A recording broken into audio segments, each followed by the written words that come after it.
ஓம் Saravanabhava channel வாயிலாக உங்களை சந்திப்பதில் பெருமகிழ்ச்சி அடைகிறேன். இன்றைய பதிவு சுக்கிர பெயர்ச்சி பலன்கள். இந்த சுக்கிர பகவான் பார்த்தீங்கன்னா ரிஷப மனையில் ஆட்சி பலத்தோட ஸ்ட்ராங்காக இருக்க போகிறது. ஸோ எது வரைக்கும் ஸ்ட்ராங்காக இருக்க போகிறது அப்படின்னா மே மாதம் 14ஆம் தேதி வரை ஆட்சி பலத்தோட ஸ்ட்ராங்காக இருக்கார். அப்போ சுக்கிரன் வலிமையிட்டால் சுகபோகங்களோடு இருக்கக்கூடிய தன்மை இருக்கும், பணம் புரளக்கூடிய தன்மை, குடும்பத்தில் சில நல்ல விஷயங்கள் நடப்பதற்குண்டான அத்தனை அம்சங்களையும் கொடுக்கும். பெண்கள் மூலமாக சில சந்தோஷமனம் தரக்கூடிய விஷயங்கள், கலைத்துறையில் ஈடுபடக்கூடிய அம்சங்கள், காதல் சார்ந்த விஷயங்கள், அதாவது ஏதாவது ஒரு ரூபத்தில் கையில் பணப்புழக்கம் இருக்கக்கூடிய ஒரு காலகட்டமாக இருக்க போகிறது. அந்த சுக்கிர பகவான் பார்த்தீங்கன்னா யாருடைய நட்சத்திரத்தில் செயல்படுவார்னா கிருத்திகை நட்சத்திரத்திலும் ரோகிணி நட்சத்திரம் மிருகசீரிஷம். அப்போது கிருத்திகை என்ன சூரியனுடைய நட்சத்திரத்தில் பிரயாணம் பண்ணும் பொழுது, சந்திரனுடைய நட்சத்திரத்தில் சுக்கிரன் பிரயாணம் பண்ணும்போது, செவ்வாயினுடைய நட்சத்திரத்தில் பிரயாணம் பண்ணும்போது என்ன மாதிரியான மாற்றங்கள் பலன்கள் என்பதை 12 ராசிகளுக்கும், அதாவது மேசம் முதல் மீனம் வரை டீட்டெயிலாக நம்ம பார்க்க போகிறோம். நம்முடைய சேனலை நீங்கள் ஃபஸ்ட்டு டைம் பார்ப்பவர்கள் என்றால் மறக்காமல் சப்ஸ்கிரைப் பண்ணிக்கங்க. சிம்ம ராசி அன்பர்களே, 14/5/2026 வரை ரிஷப மனையில் சுக்கிர பகவான் ஆட்சி பலம். இந்த ஆட்சி பலம் வலிமை பெற்ற இந்த சுக்கிரனால இந்த சிம்ம ராசி அன்பர்களுக்கு என்ன மாதிரியான பலன்கள் அப்படின்னு பார்க்கும் பொழுது, சிம்மத்துக்கு 3ஆம் அதிபதி, முயற்சி ஸ்தானத்தின் அதிபதி, தைரிய வீரியத்தை கொடுக்கக்கூடிய சுக்கிரன் ஆட்சி பலம். அதே போல 10ஆம் அதிபதியாக இருக்கக்கூடிய சுக்கிரனும் ஆட்சி பலம். அப்போ சுக்கிரன் வலிமையாக இருக்கக்கூடிய இந்த காலகட்டத்தில் உங்களுடைய எண்ணங்கள், செயல்கள், சிந்தனைகள் ஸ்ட்ராங்காக இருக்கும். தைரிய வீரியத்துடன் செயல்படக்கூடிய தன்மைகள் என்பது இந்த காலம் நல்லா இருக்கும். புதிய ஒப்பந்தங்கள் ஏற்படுத்தக்கூடிய அமைப்புகள்ங்கிறது நல்லா இருக்கு. பிரயாணங்கள் செய்யக்கூடிய அமைப்புகள், வியாபாரத்தில் பார்த்திங்கன்னா ஒரு நல்ல மதிநுட்பம் இருக்கும். எந்த இடத்தில் எதை பேசணும், எதை செய்யணும் என்கின்ற அந்த மதிநுட்பத்துடன் செயல்படக்கூடிய ஒரு காலகட்டமாக இந்த சிம்மராசி என்பவர்களுக்கு நிச்சயமாக அமையும். தகவல் தொடர்பு துறை, கம்யூனிகேஷன் மூலமாக ஒரு நல்ல செய்திகள் உங்களுக்கு வரக்கூடிய ஒரு காலகட்டம் தான் இந்த காலகட்டம் அப்படின்னு சொல்லுவேன். அதே சமயத்தில் வியாபாரத்துக்குள்ள என்ட்ரி ஆகக்கூடிய, அதாவது தன்னுடைய பேச்சையும் அறிவையும் வைத்து செய்யக்கூடிய கன்சல்டன்சி, கமிஷன் பேஸ்டு, தரகு பேஸ்டு, ஸோ இந்த மாதிரி இருக்கக்கூடிய மார்க்கெட்டிங் சம்பந்தப்பட்ட, ஸோ இதெல்லாமே சிறப்பு பெறக்கூடிய ஒரு நல்ல காலகட்டமாக அமையும். அதே சமயத்தில் ரியல் எஸ்டேட் சார்ந்த துறையில் இருக்கக்கூடிய சிம்மராசி என்பவர்களுக்கு இந்த மாதம் பார்த்திங்கன்னா, இந்த காலகட்டம் பார்த்திங்கன்னா விற்பனை என்பது படு ஜோராக நல்லபடியாக நடக்கக்கூடிய அமைப்புகள் என்பது சிறப்பு பெறும். எந்த விற்பனை, அதாவது விற்பனை பண்ணணும் அப்படின்னா ஒரு இட விற்பனை, நில விற்பனை, அதாவது சேல் பண்ணக்கூடிய அமைப்புகள் இந்த காலகட்டத்தில் உங்களுக்கு சூப்பராக இருக்கும் அப்படிங்கிறத சொல்ல வரேன். அடுத்து 10ஆம் அதிபதி தான் சுக்கிரன் அல்லவா? அப்போ 10ஆம் அதிபதி வலிமை பெறுகிறது. அப்போது வேலை சார்ந்த விஷயத்தில் பல அழுத்தங்கள், ப்ரெஷரோடு இருக்கின்றவர்கள் இந்த மாதம் ஓகே அப்படிங்கிற மாதிரி இருக்கும். வேலை இல்லாத சிம்மராசி அன்பர்களுக்கு இந்த மாதம் கண்டிப்பாக நிச்சயமாக வேலை கிடைக்கும். உங்களுடைய முயற்சியால், தன்னம்பிக்கையால் வேலை கிடைச்சிரும். ஏன்னா 10ஆம் அதிபதி ஸ்ட்ராங்காக இருக்க போகிறாரு. அப்போ 10ஆம் அதிபதி நல்லபடியாக இருக்கின்ற காரணத்தால் வேலை உண்டு, உங்கள் முயற்சியால் வேலை உண்டு, இடமாற்றம் உண்டு அப்படிங்கிற அமைப்புங்கிறது சிறப்பு பெறுகிறது. சரி, அந்த சுக்கிர பகவான் பார்த்திங்கன்னா குறிப்பாக சொல்லப்போனால் சூரியனுடைய நட்சத்திர சாரம், அதாவது கிருத்திகை நட்சத்திரத்தில் பிரயாணம் பண்ண போகிறார். அதாவது உங்கள் ராசிநாதன் நட்சத்திரத்தில் பிரயாணம் பண்ணக்கூடிய இந்த காலகட்டத்தில் உங்கள் எண்ணம், செயல், சிந்தனைகள் என்ன உங்கள் மனசில் வச்சிட்ருக்கிறீங்களோ அது செயல்படுத்தக்கூடிய தன்மைங்கிறது இருக்கும்.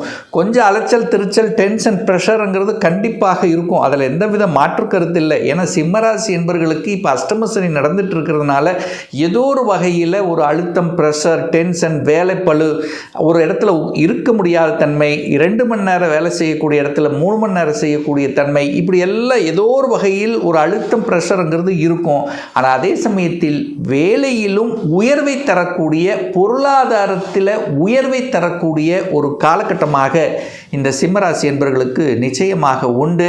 அதே சமயத்தில் வீடு சுக்கிரன் அல்லவா, நேர அந்த சுக்கிரன் 10ஆம் இடத்தில் இருந்து தனது சப்தம பார்வையாக 4ஆம் இடம் என்று சொல்லக்கூடிய சுகஸ்தானத்தை பார்க்குறார். அப்போது இந்த வாகன மாற்றங்கள், புதுசாக வாகனம் வாங்குவது, உங்கள் வாகனம் வாங்கணுங்கிற எண்ணத்தை உங்கள் ஆழ்மனதில் விதைப்பது, இடம் வாங்குவது, நிலம் வாங்குவது, ஸோ ஒரு விவசாய நிலம் வாங்கிறது அல்லது ஒரு தரிசு நிலம் வாங்கிறது, ஸோ இது மாதிரி இடம் நிலம் சார்ந்த விஷயத்தில் உங்கள் என்ன உணர்வுகள் இந்த மாதம் ஓடிக்கொண்டிருக்கும், அதை செயல்படுத்தவும் ஒரு சில சிம்மராசி என்பவர்களுக்கு நிச்சயமாக உண்டு. இப்போ இந்த மாதம் வாங்கணும் அப்படின்னு முடிவெடுத்துட்டிங்கன்னா கண்டிப்பாக வாங்கலாம். ஏன்னா சுக்கிரன் வலிமை பெறுகிறது அப்படின்னு அர்த்தம். அதே சமயத்தில் உங்கள் பாக்கெட்டில் பணம் ஏதோ ஒரு வகையில் நிரப்பிக் கொண்டிருக்கும். சுக்கிரன் தான் கையிருப்பு பணக்காரகன். அந்த கையிருப்பு பணக்காரகன் ஆட்சி பலத்தோட ஸ்ட்ராங்காக இருக்கார். இப்போ வலிமை பெறக்கூடிய தன்மை. ஆனால் என்னன்னா, இந்த சிம்மராசி என்பவர்களுக்கு கொஞ்சம் கோபம், ஆக்ரோஷம் என்பது இயல்பாகவே இருக்கும் இந்த மாதம். ஏன்னா செவ்வாய் பகவான் 2ஆம் இடத்தை பார்க்குறார். சனி செவ்வாய் 2 பாவ கிரகங்கள் நேர 2ஆம் இடத்தை பார்க்குது. அப்போ பணம் வரும்.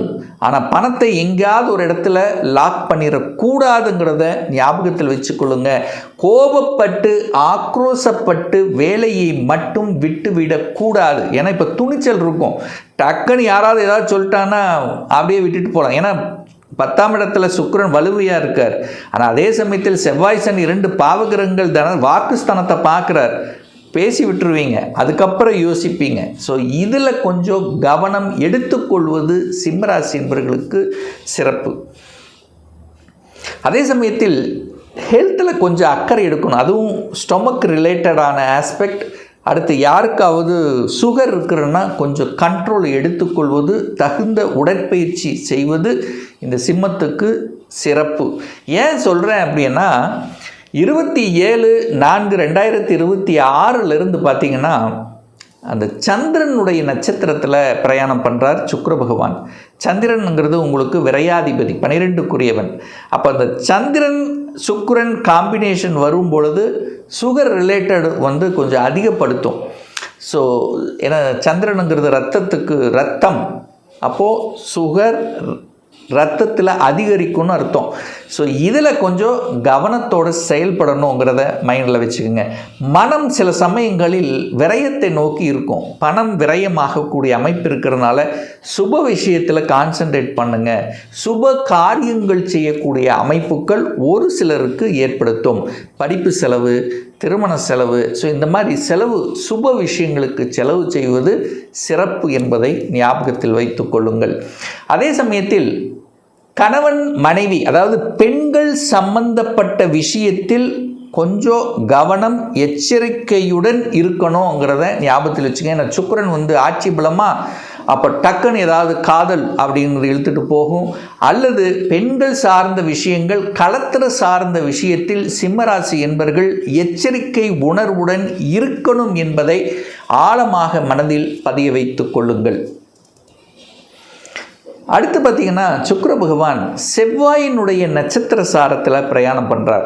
அந்த செவ்வாய்ங்கிறது சிம்மத்துக்கு யோகத்தை தரக்கூடியவன், 4க்குரியவன், அதே சமயத்தில் 9க்குரியவன், பாக்கியத்தை தரக்கூடியவன். ஸோ இந்த காலகட்டத்தில் அதீதமான நன்மைகளுங்கிறது சிம்மராசி என்பவர்கள் எதிர்பார்க்கலாம். ஸோ என்ன மாதிரியான நன்மைகள் இருக்குது? தாய் சார்ந்த விஷயத்தில், தாய்க்கு ஹெல்த்தில் பிரச்சனை, அந்த பிரச்சனை, இந்த பிரச்சனை ஏதாவது இருந்தால் அது சரி செய்யக்கூடிய அமைப்புகள். பாக்கியம் சார்ந்த விஷயங்கள், தாய் தந்தையரை பார்த்து கொள்ளக்கூடிய அமைப்புகள் ஒரு சில சிம்மத்துக்கு நிச்சயமாக ஏற்படுத்தும். கடவுளுடைய அனுகிரகம், உங்களுடைய பூர்வீகத்துக்கு சென்று வரக்கூடிய அமைப்பு அல்லது குலதெய்வத்துக்கு சென்று வரக்கூடிய பாக்கியங்கள் இந்த காலகட்டத்தில் நிச்சயமாக ஏற்படுத்தும். யாரெல்லாம் கலைத்துறையில் இருக்கிறீர்களோ அவர்களுக்கு புதிய ஒப்பந்தங்கள் கிடைப்பதற்கான வாய்ப்புகள் சந்தர்ப்பங்கள் மிகுதியாக இருக்கிறது. அரசியலில் நாட்டம் இருக்கும். ஆனால் கொஞ்சம் அலைச்சல் திருச்சலுங்கிறது சிம்மத்துக்கு கண்டிப்பாக உண்டு. நீங்கள் ஒன்று செஞ்சால் அதை ஒன்று செய்கிற மாதிரி, அதாவது என்னென்னா சிம்மத்துக்கு இந்த மாதம் சுகம் சார்ந்த விஷயத்தில் ஒரு நல்லவைகள் நடக்கும். என்ன சுகம் சார்ந்த? இந்த இடம், நிலம், வீடு, வண்டி, வாகனம் இதை சார்ந்த விஷயத்தில் நல்லவைகள் கொடுக்கக்கூடிய அமைப்பு. ஆனால் மனம் சார்ந்த விஷயத்தில் மட்டும் கொஞ்சம் அலைச்சல் திருச்சல், டென்ஷன், ப்ரெஷர் அப்படிங்கிறது இருக்கும். மற்றபடி பெரிய பாதிப்பு என்பது நிச்சயமாக இந்த சிம்மத்துக்கு இல்லை.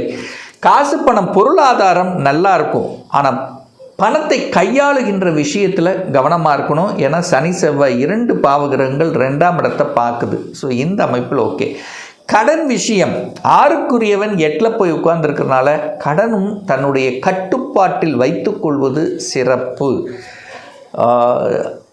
கடன் அதிகப்படுத்தக்கூடிய அமைப்பு இருக்கிறதுனால கடனை வளர்ப்பேன் என்கின்ற அமைப்பு இருக்கிறதுனாலையும் இந்த வம்பு வழக்கு கோர்ட்டு கேஸ் சம்பந்தப்பட்ட விஷயத்துக்குள்ளே போகாமல் இருப்பதும் இந்த சிம்மராசி என்பவர்களுக்கு சிறப்பு.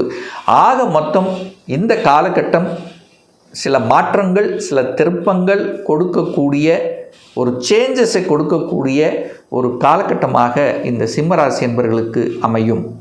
இன்னும் ஒரு துல்லிய பலன், 2026 சொந்த தொழிலா வேலையா, எந்த கொடுப்பினை இருக்குது? வேலையாக இருந்தால் எப்போ இடமாற்றம், ப்ரமோஷன்? சொந்த தொழிலுக்கான கொடுப்பினை இருக்கக்கூடிய பட்சத்தில் எப்போ நம்ம சொந்த தொழிலை ஆரம்பிக்கலாம்? இப்போ +2 முடிச்சாச்சு. என்ன கோர்ஸ் படிப்பதற்குண்டான கொடுப்பினை இருக்குது? எந்த கோர்ஸ் எடுத்து படித்தால் நம்முடைய ஃப்யூச்சர் நன்றாக இருக்கும்? திருமணம் தடைப்பட்டு கொண்டே இருக்கிறது. எப்போ தான் நமக்கு திருமணம் நடக்கும்? எப்போ குழந்தை பாக்கியம் கிடைக்கும்? எப்போ நான் வீடு கட்டுவேன்? இது போன்ற கேள்விகளுக்கு துல்லியமான பதிலை நம்மால் கூற முடியும். ஒரு பர்சனல் கன்சல்டேஷன் எடுத்துக்கணும், ஒரு சுய ஜாதகம் பார்க்கணும் என்று விருப்பப்படக்கூடிய அன்பர்கள் டிஸ்பிளே தெரியக்கூடிய நம்பருக்கு வாட்ஸ்அப் மூலியமாகவோ ஃபோன் கால் மூலியமாகவோ தொடர்பு கொண்டு அப்பாயின்மெண்ட் பெற்றுக்கொண்டு நேரடியாகவோ அல்லது ஆன்லைன் மூலமாகவோ கன்சல்டேஷன் எடுத்துக்கலாம். நம்முடைய அலுவலகம் கோயம்புத்தூரில் அமைந்துள்ளது. அதாவது கோயம்புத்தூரிலிருந்து மேட்டுப்பாளையம் செல்லும் வழியில் வெள்ளக்கிணர் பிரிவுக்கு பக்கத்தில், அதாவது அண்ணாபூர்ணா ஹோட்டலுக்கு அருகில் அமைந்துள்ளது. பிரியர் அப்பாயின்மெண்ட் பெற்றுக்கொண்டு நேரடியாக கன்சல்டேஷன் எடுத்துக்கலாம். நிச்சயமாக இந்த பதிவு ஏதாவது ஒரு ரூபத்தில் உங்களுக்கு யூஸ்ஃபுல்லாக இருக்குங்கிறதுல எந்தவித மாற்று கருத்தும் கிடையாது. மீண்டும் ஒரு நல்ல பதிவில் உங்களை சந்திக்கும் வரை உங்களிடமிருந்து விடைபெறுவது உங்கள் அஸ்ட்ராலஜர் டாக்டர் சதீஷ்.